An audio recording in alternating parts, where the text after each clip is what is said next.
सबसे पहले बात करेंगे अवैध खनन और परिवहन से जुड़े मनी लॉन्ड्रिंग मामले में गवाहों की। तो आज देखिए इस मामले में बड़ी पूछताछ है आज और एक बड़ा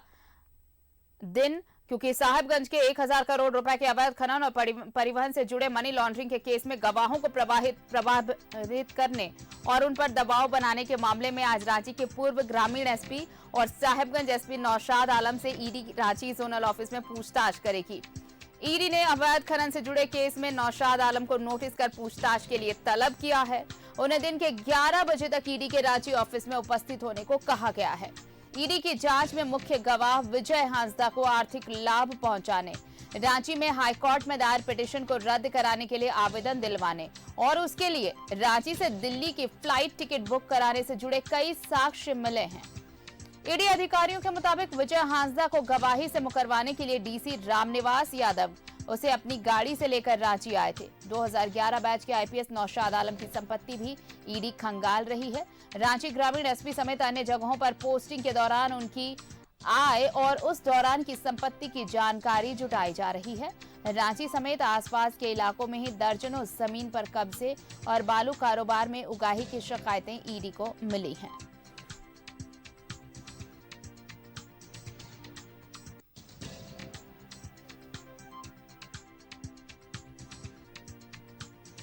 और सहयोगी दीपक हमारे साथ जुड़ रहे हैं, सीधे उनका रुख कर लेते हैं। दीपक, देखिए अब आज का दिन है जब पूछताछ होनी है और ये जो अवैध खनन घोटाले की जांच ईडी कर रही है उसकी ये एक बहुत अहम कड़ी साबित हो सकती है आज की पूछताछ, जब साहिबगंज एसपी नौशाद आलम से पूछताछ होगी। क्योंकि अवैध खनन का तो मामला है ही, लेकिन ईडी के अधिकारियों को जो धमकी दी गई, उसके गवाह को जो प्रभावित किया गया, हॉस्टाइल किया गया, उस मामले के तार, इन दोनों के तार आपस में जुड़ते नजर आ रहे हैं। और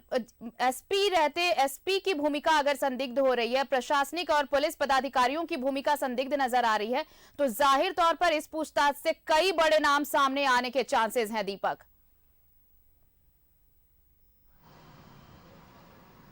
जी बिल्कुल, देखिए साहिबगंज में हुए 1000 करोड़ की अवैध खनन से जुड़ा मनी लॉन्ड्रिंग मामले को लेकर साल 2022 से ही ईडी लगातार जांच और कार्रवाई कर रही है। और जिस तरीका से साल 2022 में पंकज मिश्रा, बच्चू यादव, दाऊ यादव समेत अन्य के खिलाफ जो है ईडी ने छापेमारी की थी और उस छापेमारी में कई अहम दस्तावेज और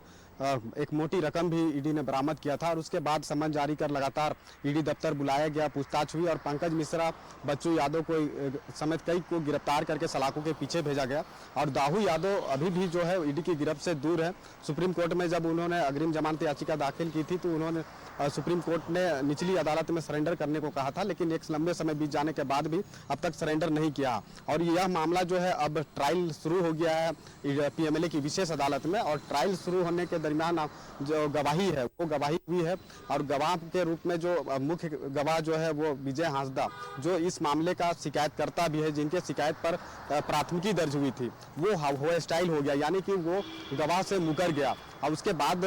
ईडी लगातार इस मामले को लेकर के जो है जांच कर रही थी कि आखिर किन परिस्थिति में जो है वो जो मुख्य गवाह विजय हांसदा जो है वो मुकर गया। तो इस जब जांच धीरे धीरे जैसे जैसे आगे बढ़ा तो इस बात का खुलासा और जो जानकारी ईडी को मिला कि जो है कि मुख्य गवाह को जो है वो दबाव बनाया गया, गवाह को प्रभावित करने की जो कोशिश हुई और उसी के आधार पर वो जो मुख्य गवाह है वो गवाही से मुकर गया। और इसके बाद जब जांच हुई तो यह बात सामने आया कि साहिबगंज के जो एसपी है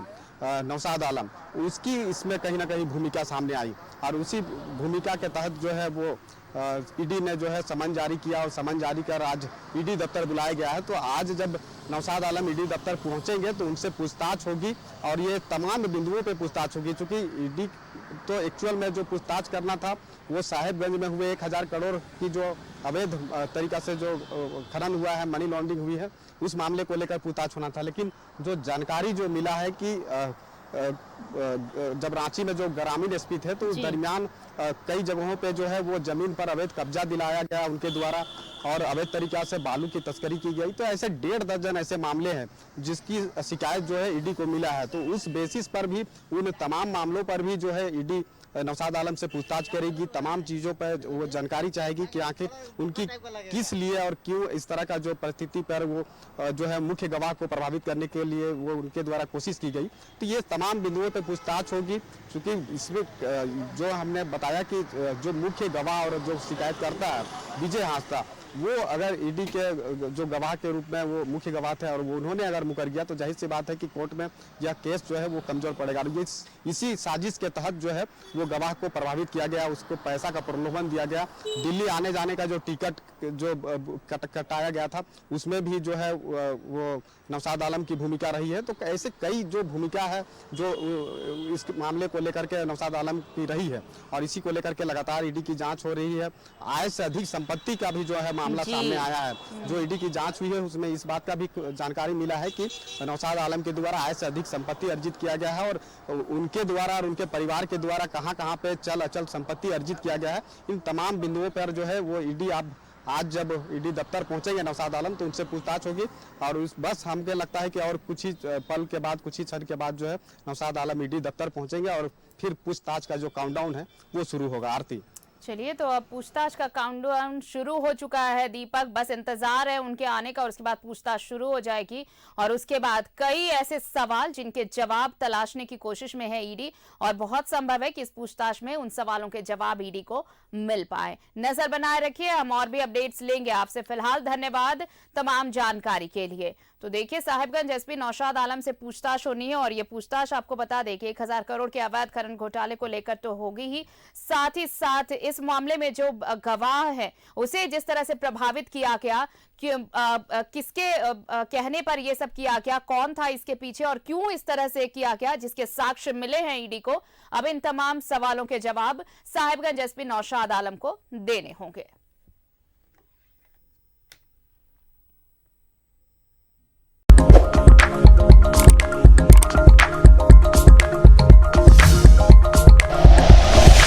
like and share videos, subscribe करें हमारा चैनल और प्रेस करें बेल आइकॉन। न्यूज़ 11 भारत, सच है तो दिखेगा।